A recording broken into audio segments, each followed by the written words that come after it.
Good morning प्यारे बच्चों, एक बार फिर हम हाजिर हैं आपके बीच क्लास 12 का चैप्टर बिलियन लेकर के। पिछले वीडियो में हमने बताया था कि किस तरह से हम जो है बिलियन के यानी कि बिलियन जो दो प्रकार के होते हैं, एक होता है सांद्र विलयन और एक होता है तन विलयन। तो तन विलयन को किस तरह से यूनिटों में व्यक्त किया जाता है, तो भौतिक यूनिटों में व्यक्त करने की विधियां पिछले वीडियो में बताया गया है। इस वीडियो में हम बताएंगे रासायनिक यूनिटों में सांद्रता व्यक्त करने की विधियां। कौन कौन सी विधियां हैं, चलिए हम पढ़ते हैं एक एक करके। पहली विधि है बिलियन की ग्राम प्रति लीटर में सांद्रता। तो यहां से इससे ही स्पष्ट है ग्राम प्रति लीटर में सांद्रता।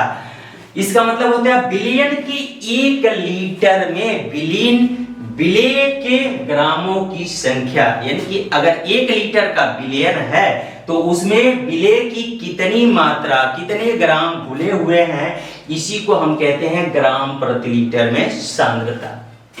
तो विलयन की सांद्रता ग्राम प्रति लीटर का मतलब हो गया विलेय का भार ग्राम में बटे विलयन का आयतन लीटर में। इस फार्मूले से हम विलयन की सांद्रता निकाल सकते हैं ग्राम प्रति लीटर। दूसरा है विलयन की नार्मलता। अक्सर ये पूछता है विलयन की नार्मलता किसे कहते हैं, तो ध्यान से देखिए विलयन के एक लीटर में विलेय के तुल्यांकों की संख्या विलयन की नार्मलता कहलाती है। यानी कि एक लीटर का अगर विलयन है तो उसमें कितने तुल्यांक विलेय के मिले हुए हैं, उसी को हम विलयन की नार्मलता कहेंगे। विलयन की नार्मलता बराबर हो गया विलेय के तुल्यांकों की संख्या बटे विलयन का आयतन लीटर में। अब प्रश्न उठता है कि हम तुल्यांकों की संख्या कैसे ज्ञात करें। तो तुल्यांकों की संख्या ज्ञात करने का तरीका है विलेय का भार ग्राम में बटे तुल्यांकी भार, यानी कि जो विलेय का भार है उसमें तुल्यांकी भार से भाग दे देंगे तो हम तुल्यांकों की संख्या प्राप्त कर सकते हैं। अगर तुल्यांकी भार निकालना है तो विलेय का अणु भार बटे विलयन की क्षारकता या अम्लता से भाग दे देंगे तो ये तुल्यांकी भार भी निकल जाएगा। अगला है मोलरता। मोलरता क्या है, विलयन के एक लीटर में विलेय के मोलों की संख्या विलयन की मोलरता कहलाती है। अर्थात एक लीटर विलयन में विलेय के कितने मोल घुले हुए हैं, इसी को हम विलयन की मोलरता कहते हैं। मोलरता बराबर होता है विलेय के मोलों की संख्या बटे विलयन का आयतन लीटर में। तो विलेय के मोलों की संख्या, अब अगर मोलों की संख्या नहीं पता है तो हम कैसे निकाल सकते हैं। मोलों की संख्या बराबर होता है W बटे M, यानी कि W है भार और M है अणु भार। तो जो भी विलेय पदार्थ है उसके भार में अणु भार से भाग दे देंगे तो मोलों की संख्या निकल जाएगी, और मोलों की संख्या निकल जाएगी तो यहां से मोलरता निकाल सकते हैं। चौथा पॉइंट है मोलरता। यह है मोलरता और यह है मोलरता, दोनों में अंतर है। ये मोलरता एक लीटर विलयन में है और मोलरता 1 किलोग्राम विलायक है। ध्यान देना, इसमें अंतर यही है। 1 किलोग्राम विलायक में विलेय के मोलों की संख्या विलयन की मोलरता कहलाती है। विलयन की मोलरता बराबर विलेय के मोलों की संख्या बटे विलायक का भार ग्राम में गुणे 1000। 1000 इसलिए कर रहे हैं ताकि ये जो है ये किलोग्राम में दिया हुआ है तो यहां से किलोग्राम में बदल सकते हैं। इस प्रकार से मोलरता हम ज्ञात कर सकते हैं। मोलरता ताप पर निर्भर नहीं करती है। अगला पॉइंट है मोल प्रभास। मोल प्रभास कैसे निकालेंगे, विलयन के किसी घटक के मोलों की संख्या और विलयन में उपस्थित उसके सभी घटकों की संख्या के अनुपात को ही विलयन का मोल प्रभास कहते हैं। अब उसमें 2 घटक हैं या 3 घटक हैं, कितने भी विलेय है विलायक है, जिसका भी हमें मोल प्रभास निकालना है तो विलेय का मोल प्रभास अगर निकालना है तो विलेय के मोलों की संख्या बटे विलयन के कुल मोलों की संख्या निकाल लेंगे तो विलेय का मोल प्रभास निकल जाएगा।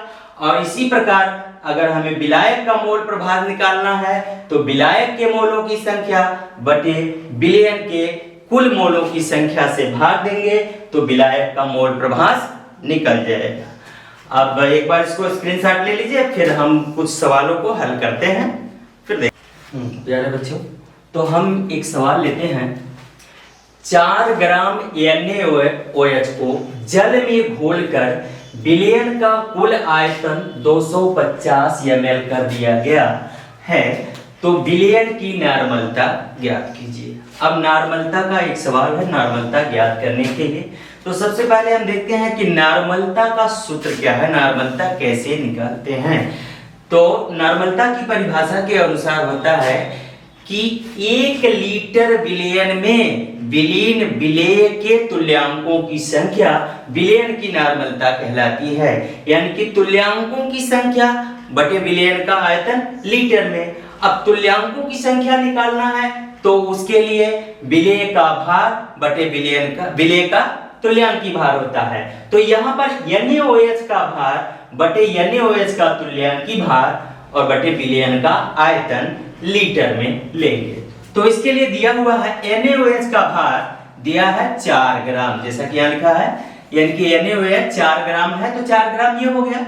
विलय का आयतन, इसको लीटर में हमें विलयन का आयतन लीटर में बनाना है, जबकि हमारा विलयन है 250 ml। 250 ml को लीटर में बनाएंगे तो 250 बटे 1000 बराबर हो जाएगा 0.25 लीटर। अब NaOH का अणुभार कितना होता है, तो अणुभार निकालने के लिए क्या करेंगे, NaOH यानी कि Na सोडियम का परमाणु भार जो होता है 23 होता है, ऑक्सीजन का होता है 16 और हाइड्रोजन का 1 और तीनों को जोड़ेंगे तो हो जाएगा 40। अब यहां से NaOH का तुल्यांकी भार निकालेंगे तो NaOH का तुल्यांकी भार बराबर होता है अणु भार बटे क्षार की अम्लता। चूंकि NaOH क्षार है और इसकी अम्लता 1 है तो अणु भार 40 में 1 से भाग दे देंगे तो हमें प्राप्त हो जाएगा 40, यानी कि इसका तुल्यांकी भार 40 हो गया। अब यहां से NaOH की नार्मलता का फार्मूला लिखेंगे तो हो जाएगा NaOH का भार बटे NaOH का तुल्यांकी भार बटे विलयन का आयतन लीटर में। तो NaOH का भार 4 ग्राम है और तुल्यांकी भार 40 है और विलयन का आयतन 0.25 है। तो 4 में 40 से भाग देंगे तो 0.1 हो जाएगा और 0.1 में फिर 0.25 से भाग करेंगे तो हो जाएगा 0.4 तुल्यांक प्रति लीटर। इस तरह से इस फार्मूले से हम विलयन की नार्मलता ज्ञात कर सकते हैं। एक और सवाल लेते हैं। एक लवण का अणुभार 30 है, लवण की 3 ग्राम मात्रा 250 ग्राम जल में विलीन है, विलयन की मोललता ज्ञात कीजिए। तो मोललता, जैसा कि मोललता की परिभाषा से स्पष्ट है कि 1000 ग्राम विलायक मतलब 1 किलोग्राम, 1000 ग्राम या 1 किलोग्राम विलायक में विलीन विलेय के मोलों की संख्या को विलयन की मोललता कहते हैं। तो मोललता बराबर हो गया विलेय के मोलों की संख्या बटे विलायक का भार ग्राम में गुणे 1000।